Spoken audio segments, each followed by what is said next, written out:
for joining us. I'm Diane Rehm. Attorney General Eric Holder announces his resignation.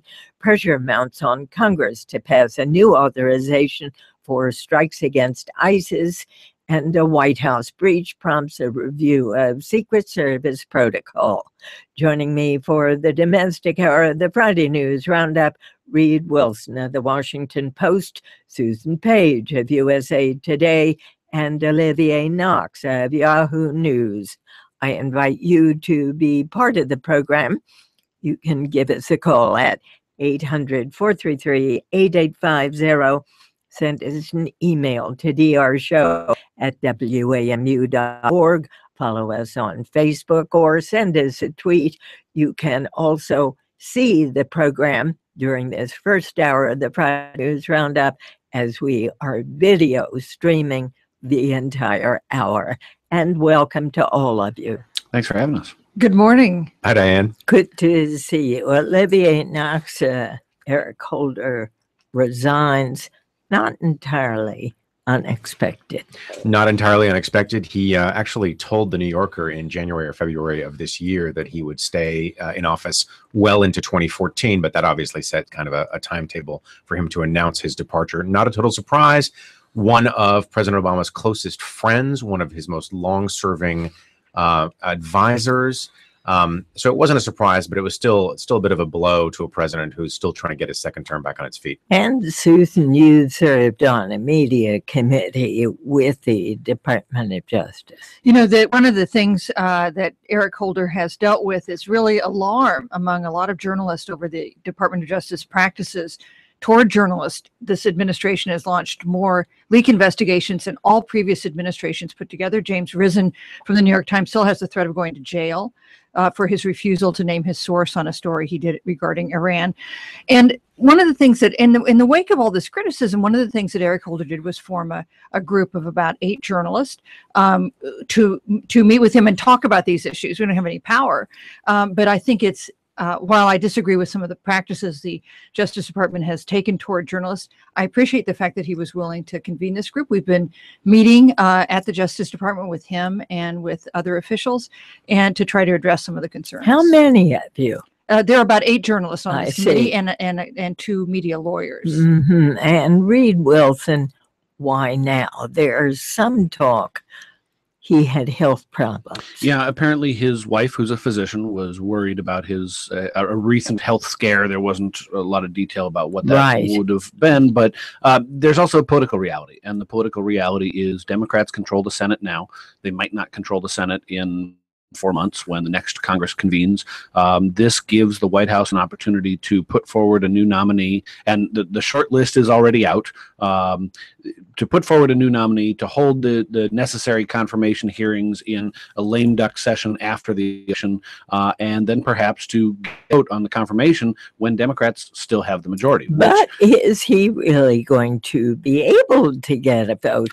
So much controversy. That's the question. A number of Republicans from the sort of uninfluential, like Senator Ted Cruz, to the uninfluential within the U.S. Senate, like Ted Cruz, to the very influential, like Chuck Grassley, who's the ranking Republican on the Senate Judiciary Committee, have questioned whether or not now is the right time for a quick hearing. Some of those Republicans want to see the next Congress deal with an attorney general. There's a bit of an irony here in that so many Republicans on Capitol Hill despise Eric Holder and have voted to hold him in contempt. And when he says he will stay on until his replacement is confirmed, they're now delaying the confirmation of his replacement. So there's a little irony there that they're keeping him on a little longer than they. Who's on the short list, Susan? Well, we have the conventional wisdom short list, which may or not actually reflect what President Obama himself is thinking, but Deval Patrick, the governor of Massachusetts, his second term about to end, I think would definitely be on that list. There are the U.S. attorney in the Southern District of New York, Preet Bharara. Thank you very much. Is also said to be on the list. You know, this is, and there might be some current members of of the Senate who would be possible. Amy Klobuchar is somebody who has been mentioned as a possibility, although taking any Democratic senator out of the Senate mix might be somewhat dangerous. There is the Attorney General of California, who is Kamala Harris. Thank you very much. Who is also one of those possibilities. You know, there is speculation that he'll want to choose either a woman or an African American or a racial minority to fill that job. That would be put that person maybe in a position to carry on some of the big initiatives that Eric Holder has done. Olivier, what is Eric Holder's legacy? Well, it's a complicated legacy because on the one hand, he took a lot of strides. You know, his model, his idol is Bobby Kennedy, and he took a lot of steps to protect the right to vote, to combat voter ID laws and other ways of limiting voting. But as Susan pointed out, he has a really mixed record on things like civil liberties. The administration's war on the press was fought mostly through his office, and so that was a mixed legacy. What started that? Do you recall? The war on the press, I would probably date it all the way back to the campaign in terms of the any ill will. But I think that you know, this is a president who came in with actually a pretty cold-blooded sense of how to use national security powers. I don't mean that as pejoratively as it sounds, but extremely calculating and someone who actually saw some of these reports as truly dangerous leaks. And of course, as a Democrat, is under more pressure to do more about it than a Republican might be. Eric Holder took a lot of, you've seen the reports now. He's in really interesting he's in a crossfire now because liberals say he didn't do enough to take on big Wall Street firms at ground zero for the financial crisis. They're talking about, you know, the national security apparatus, and conservatives are hitting him over the Fast and Furious gun running investigation, the IRS scandal, and other things which they don't think he did enough to investigate. You know, that's entirely true, everything that you said. One of the things he did do was tackle even the discussion of the issue of race in America, the question about police practices, the disproportionate sentences and the very long sentences for some nonviolent drug crimes. And you know, it was like there was a lot of speculation he was going to leave at the end of President Obama's first term. And then he seemed to get kind of a second wind and began to address some of these issues that I think possibly President Obama would like to address, but for a variety of political and policy reasons has trouble tackling in a big way. He's got a lot of other things on his plate. He doesn't really want to be known as a black president because he has other things he wants to address.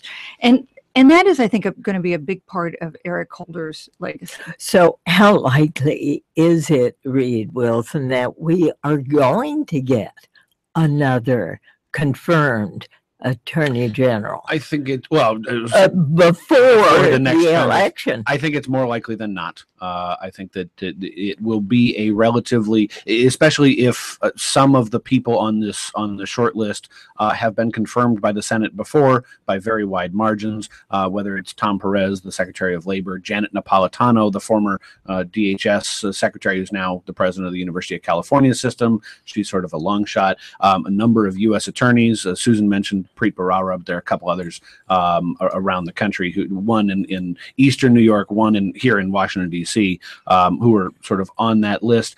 You know, these are people who've been confirmed by the Senate before. The Republicans will use these confirmation hearings to bring up a lot of the things that both Susan and Olivia talked about, whether it's Fast and Furious or the Affordable Care Act or anything, essentially anything that has anything to do with the Justice Department. And almost every element of President Obama's policy agenda has something to do with the Justice Department. It will come up in confirmation hearings. Republicans will use that, but at the end of the day, it's extremely unlikely that an attorney general nominee will be blocked. You know, especially, I mean, it depends in part on who President Obama chooses. Because if he chooses someone, Deval Patrick. Right. If he chooses someone who is less controversial than Eric Holder, then there may be some incentive on the part of Republicans to get the new attorney general in there, since Holder has said he'll stay on until the new person is confirmed.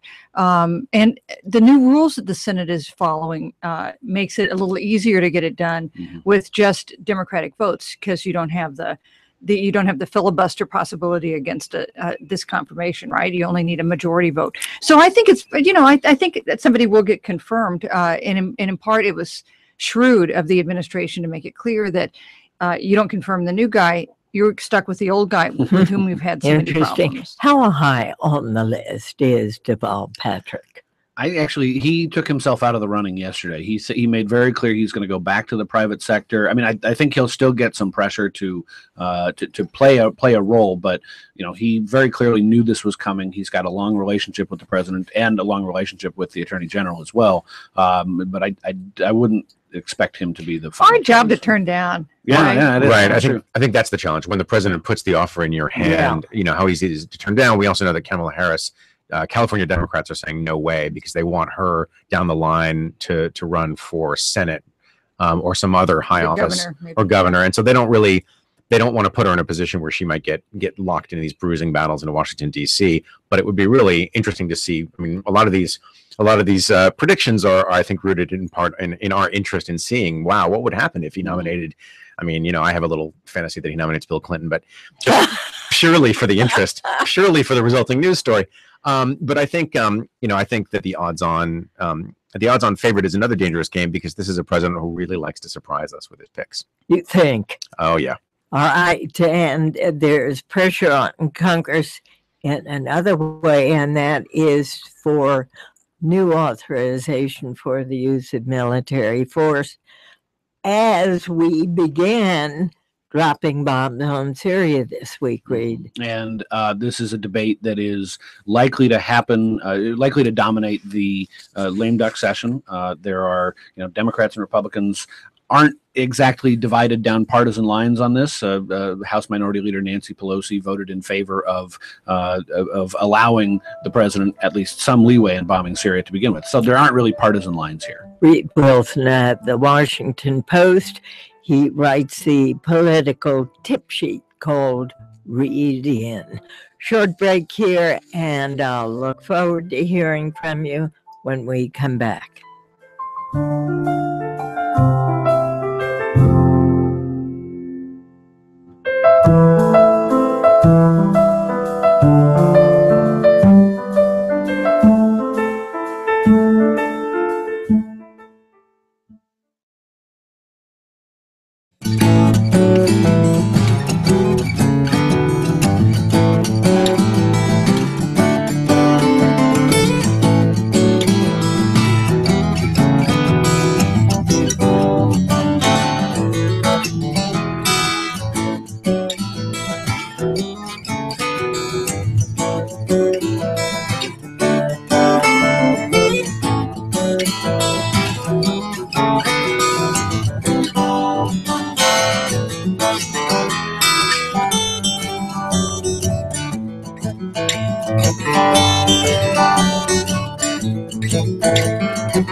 And welcome back to our Friday News Roundup of domestic issues this week with Susan Page, Washington Bureau Chief with USA Today, and a frequent fill-in for me when I am out, and I always thank you for that, Susan. It's my privilege. Olivia Knox, Chief Washington Correspondent for Yahoo News, Reed Wilson at the Washington Post. And you can see all of our guests on our video stream by joining our Google Hangout. We've posted the list on Facebook and Twitter. Big security breach at the White House this week. Olivier, what happened? An Iraq War veteran thought to be mentally ill scaled the north fence, which is the fence along the White House perimeter on Pennsylvania Avenue, which is closed to automobile traffic, scaled the fence. That happens a lot. What doesn't happen a lot is what happened afterward. They're usually tackled within the first 20 yards or so, and this gentleman got all the way inside the doors of the North Portico, which, if you've ever been a tourist in Washington, is that beautiful colonnade entrance at the top of the White House driveway. And Then Well, and then he was detained. And then he opened the door and walked but in. he walked and in. he Because walked in. who doesn't keep their front door locked? I understand, but Well, you, it's The person who doesn't keep their door locked is the person who's got 500 Secret Service agents guarding the door. presumably, and thousands of tourists going through that Yeah. door as they walk out of the. here's what I don't get. I understand that there have been several previous breaks that maybe we haven't heard quite as much about. Well, I think we usually hear about them. I don't know that we always understand their seriousness. Now, during the break, Olivia was mentioning the one where that guy was driving around a little lost and followed the motorcade carrying the first daughters into the White House, which I think that he was determined not to be somebody who even intended to do this. And yet, what a breach that was. That was actually, if you talk to people at the service, that's the breach that really freaked everybody out, because that stretch of Pennsylvania Avenue was closed after the 1995 Oklahoma City bombing, and it was closed explicitly because of the possibility that someone would drive a vehicle packed with explosives and do a lot more damage to the White House. So for a vehicle to breach that perimeter was a much more serious breach than this gentleman. As spectacular as his breach was, the vehicle one is the one that really freaked people out. But the thing that disturbed me about the breach this time was that this man had 2 encounters with the Secret Service before. He had showed up with a hatchet on his belt, looking around the White House. They had stopped. They had interrogated him. They let him go. Previously, he had been stopped in a car. It turned out that he had a map with the White House circled. The Secret Service interviewed him. I mean, there were opportunities to identify this man as being disturbed and targeting the president and doing something about it before he climbed the fence. And many rounds of ammunition found in his car. I think it was 800 rounds that they found in his car. I mean, this spotlights once again an agency that's in real trouble. Yeah. The Secret Service has fought back against low morale. They've been battling low morale. They've been battling a number of incidents of serious misbehavior by a number of agents. They are incredibly short-staffed, which means that somebody who joins the agency in, I don't know, Albuquerque, because they're from Albuquerque, gets rotated to Washington. They think they're going to go home soon. They never end up getting to go home because there aren't enough officers to rotate in and out. The new director, Julia Pearson, has been on the job for about 18 months now. She has, by all accounts, not been able to turn around the culture. She's a career Secret Service officer herself. She was running before she took over the whole agency. She was running the agency's budget. It has been several years now in which maybe a decade in which this agency has been facing these serious challenges that they just haven't been able to overcome. And this is another negative marker. All right. So they're short-staffed. Is that what you're arguing? Because there's not enough money? Well, there's not enough money, but there's also they've faced cuts. They've also been moved. When the Department of Homeland Security was created, they were taken out of their historical home in the Treasury Department and moved to DHS. That caused a whole layer of new bureaucracy that causes problems among some of the senior officers, but even the junior officers. I mean, they're having to work 6-7 hour days, and there's simply not enough people to do the job that the Secret Service is required to do. Right, and the other thing are the scandals that have reflected back on them over the past, certainly the past year. I can appreciate that they're short-staffed and working long hours, and we know that this is a really difficult and dangerous job. We should acknowledge that they put their lives on the line to protect public officials. On the other hand, that doesn't go to like cavorting with prostitutes when you're on a presidential trip, or getting so drunk in a foreign hotel that you're found passed out in a hallway. Those goes to kind of basic judgment issues that you would not expect to be having. So what kinds of changes do you expect? I don't know. She's Julia Pearson is being called back up to the Hill, to the House Oversight Committee this next Tuesday to talk about this latest incident.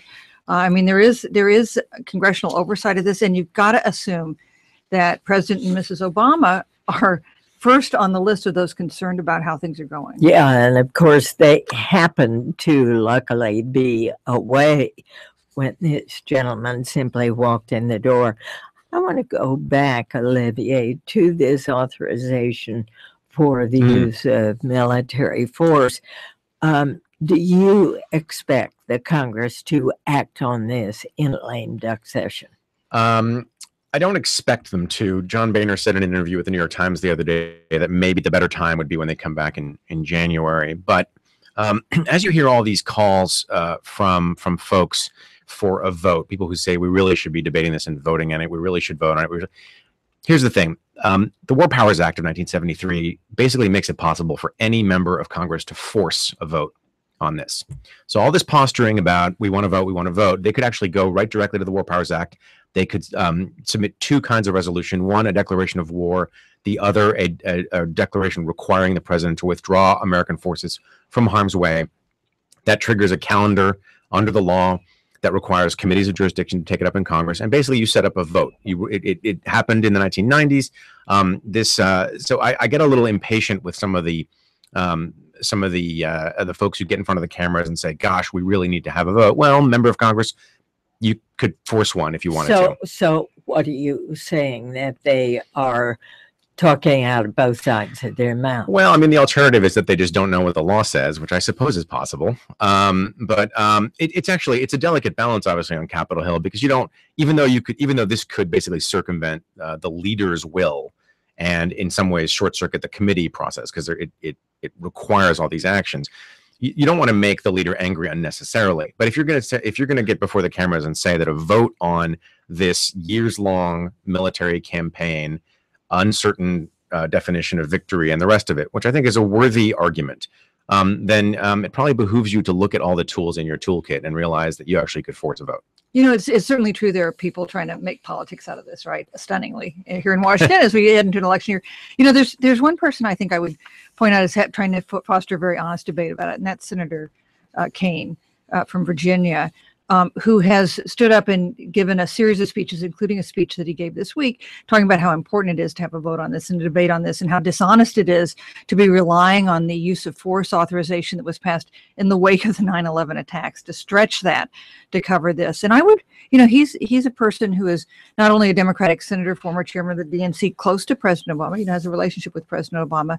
So I guess I would watch him as somebody who is honestly trying to raise some of the serious issues that are raised by the refusal so far of Congress to vote. At the risk of getting angry emails from sources, which I guess is a foregone conclusion at this point, there's a dividing line on this.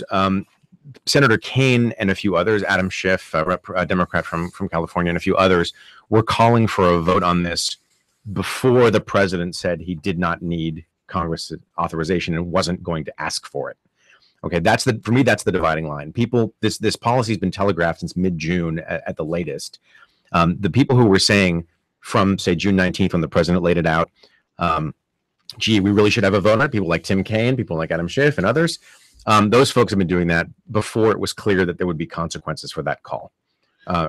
So when the president said, I don't need your help, I don't need your authorization, everyone who came out after that, I'm a little bit suspicious. The interesting part of all this to me is that I think a lot of members of Congress, leaders in Congress, don't really know how to go about this process. They don't know how to set up the debate. You know, this is the first debate like this that we've seen in 10 years, with the only exception being the proposal to bomb Syria last year. That went nowhere after leaders sort of lost control of the debate there. So I'm going to be really interested to see how John Boehner in the House, Harry Reid and Mitch McConnell in the Senate sort of set up the structures of the debate and essentially who the main players are. I don't think anybody has made those decisions yet, because both sides are, well, I shouldn't say both sides. There aren't really sort of partisan sides in this. It's just they don't quite know how to go about the process. They're slightly hamstrung by the fact that typically it's the administration that asks for an authorization to use force. It's not Congress that comes up with it on its own. All right, and with less than 6 weeks to go until midterm, what's the overall picture, Reed? Well, at the moment, you know, as we all know, Republicans need to net 6 seats to pick up the U.S. Senate. There are 7 or 8 Democratic seats that are in serious peril. Three of which are probably safe to assume they're definitely going Republican. Of those 5 seats left that are in the middle, that are essentially going to decide the majority. Maybe there are even 6 seats in that category.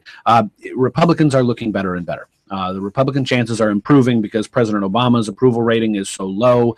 The national atmosphere is not getting any better. People are more pessimistic about the economy. People think the economy is worse now than it was in 2008, which, whether or not it's not in fact the case, but to them, I mean, that sort of informs the average American's vote, and that is not a good thing for the National Party. The other part of this is that the entire landscape of the 2014 midterm elections is being fought on Republican turf. Of those big Senate seats that will determine control of the Senate, Mitt Romney won all of them, and in some cases he won them by very large margins. President Obama's approval rating is at 31% in Arkansas, where a Democratic senator is running for re-election, 38% in North Carolina, where a Democratic senator is running for re-election. That's a terrible atmosphere to We have an email from Maryland who says you all seem set on autopilot with your assumption Republicans will take control of the Senate. When I read the polls, I see 4 pickups at most. How are you coming to your conclusion? I'm happy to go through the math. Again, Republicans need to pick up 6. They're going to win West Virginia, South Dakota, and Montana, 3 Democratic seats that just aren't competitive. Democrats haven't overtly tried to win those seats. Incumbent Democrats in Arkansas and Louisiana, where Senator Mark Pryor and Senator Mary Landrieu are running for re-election, are in very, very deep trouble. Even Democratic strategists will say they are likely to lose. That can change in the next 6 weeks, but they're behind in the polls right now. To me, the entire race, that 6th seat, the 51st Republican seat, comes down to the state of Alaska. And if Senator Mark Begich is able to pull out a win in a very Republican state, and we've seen some polls just in the last 24 hours that show him trailing, then Democrats hold the Senate. But, North Carolina, Colorado, Iowa, Republicans have some really good chances this year. And you're listening to the Diane Rehm Show. Susan. I would just say that Maryland has a good point, which is that we're still about 6 weeks out. Yeah. And that is enough time for something to happen. We've had wave elections. It didn't really become clear, didn't crystallize until the final weeks before the election. The trouble for Democrats is if you have a wave election, it is more likely to be one that favors Republicans and Democrats. But things happen. And so we should always be modest about, as Reed is, I know Reed is, as well you are. So about our You're the only person who thinks that. Thank you. But I would say one excellent thing that has happened this year is that finally, at last, Kansas is at the center of the national political debate. That's my home state, often ignored. Here we have a competitive governor's race and a competitive Senate race against a very veteran Republican Senator Pat Roberts. And the independent candidate, Greg Orman, just may win. He would be the first non-Republican to win in Kansas since Herbert Hoover. How likely? I think that race is really hard to call. The Republicans have now sent in every troop they have. They've got Bob Dole out there campaigning and Sarah Palin. That's kind of the spectrum of the Republican Party these days. And that may save it for Pat Roberts. But without having taken over that campaign, Pat Roberts, I think, was about to lose. Just think of how much money has gone into these Senate races. Well, and in fact, there was the study out this week by the Center for Responsive Politics that said that $228 million in independent expenditures have been spent so far. That's more than in any election other than 2012. And that's a reflection really of this Supreme Court decision that opened the door to all kinds of independent spending. Right. So President Obama spoke at the UN summit this week. He spoke on climate change. One wonders whether he won hearts and minds. Olivier. I think you're seeing some evidence that he may have swayed a few hearts and minds. I don't know that there's going to be a groundswell of action on climate change. This is a cause that he's been talking about since he was inaugurated, and he's taken a lot more steps in the last couple of years via executive order because, of course, everything is locked up in Congress. I think at the UN, I think what he's getting some commitments from like-minded leaders.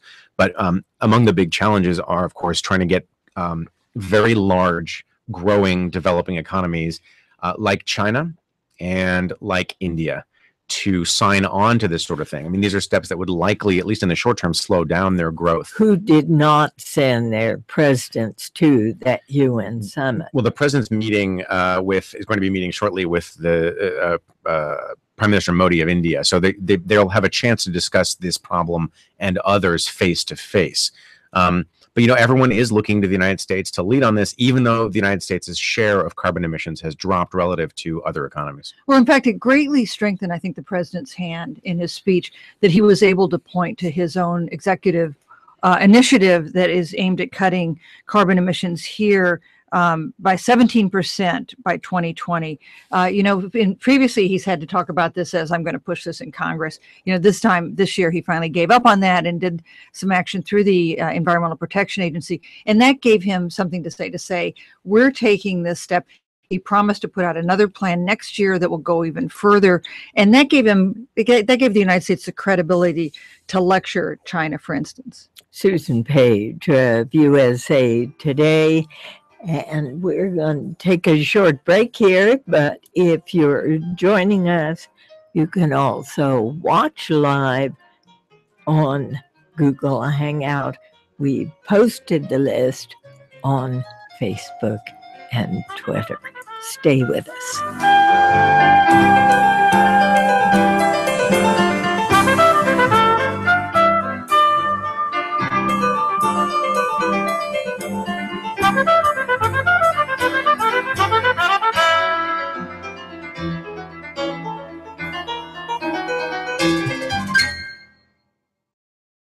National broadcast of the Diane Rehm Show is made possible in part by Zurich, providing risk management and insurance solutions for those who truly love their business. Learn more at zurichna.com.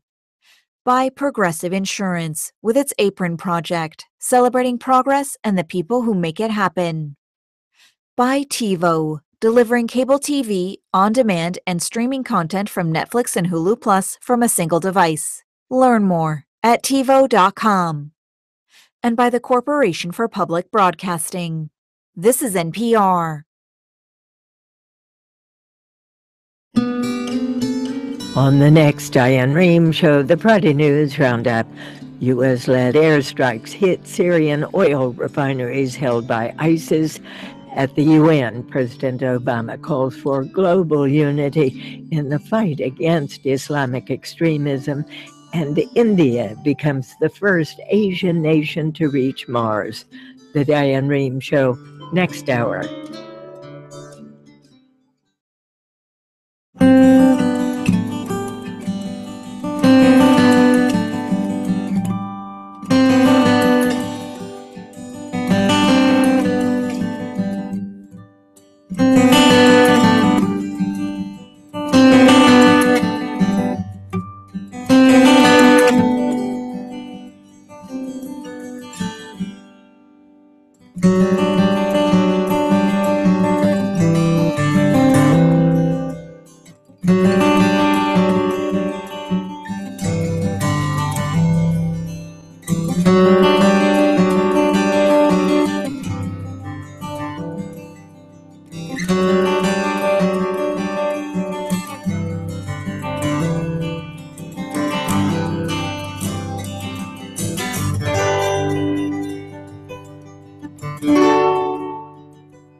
And welcome back. It's time to open the phones. Questions, comments from you, our listeners. You're always a part of this program. First to William in Jacksonville, Florida. You're on the air. Hey, Diane. Glad to see you're doing well. Thank you. To see your show every day. Thank you, sir. Yeah. And I just wanted to make a comment about Mr. Holder. Sure. I think he was one of the best attorney generals we had. He done a lot for bringing attention to the long jail sentence for minorities. I also wanted to thank him and look forward. Hope that he has a great future. And I was sorry about our congressmen and senators being so aggressive towards the achievements that he tried to make. Well, I thank you for calling. I hope he's listening and has heard your comments. Here's an email from Michael who says, I was surprised by Holder's announcement to resign. Given the Ferguson case pending, the new investigation in Dayton with John Crawford, Holder's focus on civil rights is happening at what seems like a turning point on the issue. What does the panel think might happen to this focus when Attorney General Holder is replaced? Reed Wilson. Well, I think it depends on who the Attorney General is. Let me say that a different way. The focus will remain the same, whether or not the prominence is given, whether or not it's talked about as openly and aggressively as Eric Holder talked about problems of race in America remains. I think that's up to the actual nominee. Remember, just a few weeks into his tenure as Attorney General back in February 2009, he said Americans are sort of cowardly when it comes to race. He wasn't wrong. I think also, though, if you talk to anybody at the White House or in the Justice Department, what they'll tell you is one of his legacy achievements is revitalizing the Civil Rights Division of the department and really putting in a functioning infrastructure, a high-performing infrastructure where it was really in shambles before. So I think that what's going to happen is even if he's not at the helm, this is a priority for this president, which is important. And Holder's leaving behind a really revitalized Civil Rights Division that will carry on the work, even if he's not at the helm. All right, to Rhonda in Murphy, Texas. Hi, you're on the air. Good morning. Thank you. Sure. I am very concerned about the Secret Service and their lack of protection of the Commander-in-Chief. I can't understand how they were so lax in letting someone get across the fence. You know, I think we are so up in arms about it, if we are, is because there was a tourist that took video of it, and perhaps these things that happened before, but we could not see it with our own eyes. I think we have policemen all across this country who are shooting down citizens who are not charging for the White House. So I just think it represents a larger disrespect for the president and for the people that he has chosen, to represent him and his administration. I think the vitriol that has been created by the Republicans, by the conservatives in the country, have really created like a funk in the country, for this president and for what he has tried to do. It just kind of pains me as an American to just hear the constant vitriol, no matter what he does, who he chooses. All right, Susan. I think Rhonda makes a good point that the vitriol that's been directed at President Obama from the beginning has, I'm sure, raised the threat level against him. I'm sure it creates all kinds of threats that we don't know about that the Secret Service has to deal with and must deal with, right? Because they're supposed to protect him. There's not really a thought that they should have shot this man as he ran toward the front door. The first family had left. He didn't have a backpack that could have been filled with explosives. However, they do have dogs there that are trained to chase and bring down. So where were they? And that's a question that I think we are going to see raised at the congressional hearing on Tuesday. Interesting. I think the director of the Secret Service praised the agents involved for not shooting the man. So that showed restraint. But there is a lot of criticism for not releasing the dog. At the same time, here you have the Department of Homeland Security and the FBI telling law enforcement to be on the lookout for the lone wolf terrorist threat. What's the concern here? How great should our fear be? Well, the lone wolf terrorist threat is something that's been of concern for years. The current lone wolf terrorist threat is tied a little bit more closely to the conflict in Syria. For months now, I'm sure every person listening to this program has heard senior American officials say that about 100 Americans went to Syria to fight with groups like the Islamic State or the al-Qaeda-linked al-Nusra Front. They obviously have their passports. They could conceivably come back to the United States and carry out attacks. What we have, though, in this past week is a little more clarity on that figure. First, at the FBI, James Comey has said now that it's about 20 to 30 who are actually fighting in Syria, that 100 refers to American citizens going or trying to go to Syria. So that's a bit of a climb down. But they are concerned about lone wolf attacks, like because those are the hardest ones to stop. Someone who's been radicalized by events around the world, someone who's not taking direct orders from extremist leaders is much harder. There's no communication to intercept. There's very little plan to disrupt sometimes. And so that's what they're really working. And what about this comment from the Iraqi president who said, Europe or the U.S. about to be hit? So the new Iraqi prime minister suggested in an interview this week that there may be a terrorist plot against subway systems in New York and Paris. James Comey, the director of the FBI, was very clear yesterday. He said, we do not have that intelligence. This is apparently not the first time that somebody in Iraq's government has said we have intelligence, and the U.S. has said no, you don't. So it's not clear. One interesting thing, by the way, as we go after this new group in Syria and Iraq, the Khorasan group, American officials have said that, I'm forgetting the exact parsing of their words, and the exact sort of phrasing is important, but they have said that there is an imminent threat. But imminent doesn't necessarily mean tomorrow or next week, or even that there are actual plans in the works. It's just that there is a group that is really trying to attack us. They have put together the resources they need to get the initial plans off the ground. However, that doesn't mean that they're coming at the specific targets within the U.S. So okay. The administration is very careful about how they phrase those. I'm going to take you on to another topic involving finances and new rules regarding tax inversion. Corporate inversions that allow large corporations to somehow diminish or even remove taxes paid to the federal government.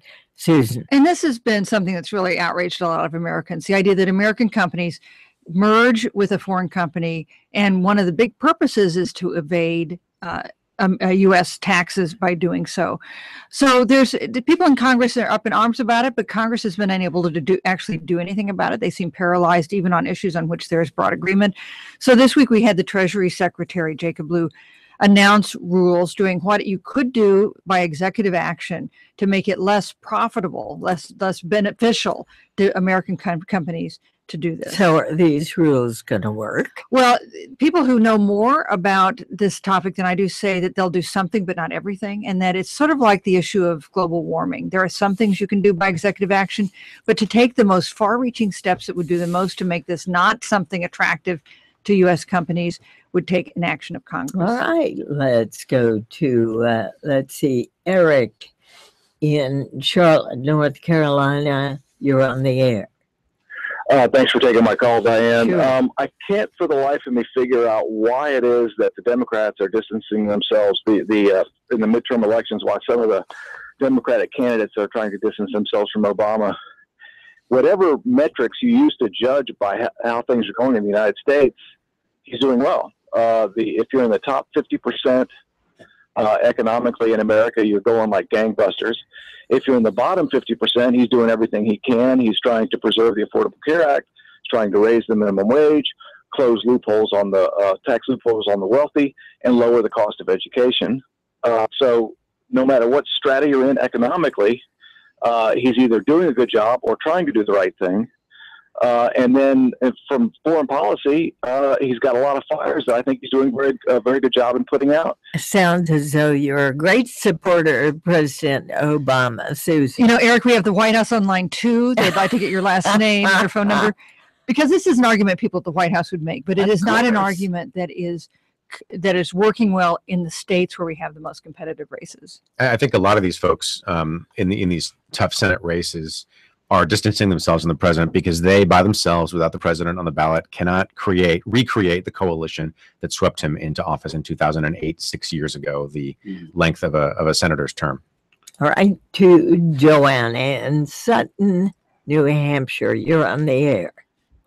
Yes, hi, Diane. Thank you very much for taking my call. Sure. And I'm absolutely on board with the previous caller. I love what he had to say because I am truly dumbfounded that there are any close House or Senate races going on. It's hard to believe that anyone would vote Republican. And I feel like from day one, Obama's presidency, the Republicans have been obstructionists to any positive progress for this country, especially when it comes to the economy and the environment. And I really, truly believe, and I've talked to people in my area, and we think what it comes down to is there's prejudice going on, and they just cannot accept that there's an African American as a president. Well, I don't know about that. I mean, they impeached the last guy, the last Democrat who was in office. But we're clearly in an atmosphere in the U.S. where there are two Americas living side by side. One that absolutely loves everything this president has done, and one that thinks that everything he's done is ruining the country. And let me tell you, they don't talk to each other. They don't read the same newspapers or watch the same television shows, or there are a lot of consumer studies that suggest they don't even drink the same beer. So we're sort of segregating ourselves along ideological lines, physically, mentally, all around the country, and that's a really disturbing trend, including in New Hampshire, where Joanne was calling Yeah. from. I mean, there's a close Senate race in New Hampshire, a race that we didn't think, I think, initially was going to be as close, with Jean Shaheen running for re-election and Scott Brown running for the Senate from a different state this time. And that is a race that I think would have to be on the list of races that are hard to call at this point. And to the caller's point, I mean, the wages have remained fairly stagnant for decades. A lot of the gains that you see in the headlines don't actually trickle down to most Americans. A lot of Americans know someone who's been out of work for a long time. A lot of Americans know someone who fought overseas for this country, came back, and was not treated particularly well by the VA that provides their health care. People aren't feeling the good news as much as they're feeling the bad news. And it's not necessarily a partisan issue at all. It could just be a reflection of that. And you're listening to the Diane Rehm Show. Here's an email from Kate. The New York Times included Jennifer Granholm, former Michigan governor, in the list of possible nominees to replace Eric Holder. How likely a candidate is she, and could she get through a Republican House? Susan. I think she's not a likely candidate. I was actually surprised to see her name in the New York Times story this morning, because she's been a pretty partisan figure since she left office, and it seems to me that she would create problems that the White House doesn't need in this confirmation fight. And another question on that line from Mark, who says, I'm glad to hear Governor Deval Patrick has taken his name out of the running for Attorney General. A few months ago, President Obama made a remark that the governor would make a great running mate for any presidential contender on the Democratic side.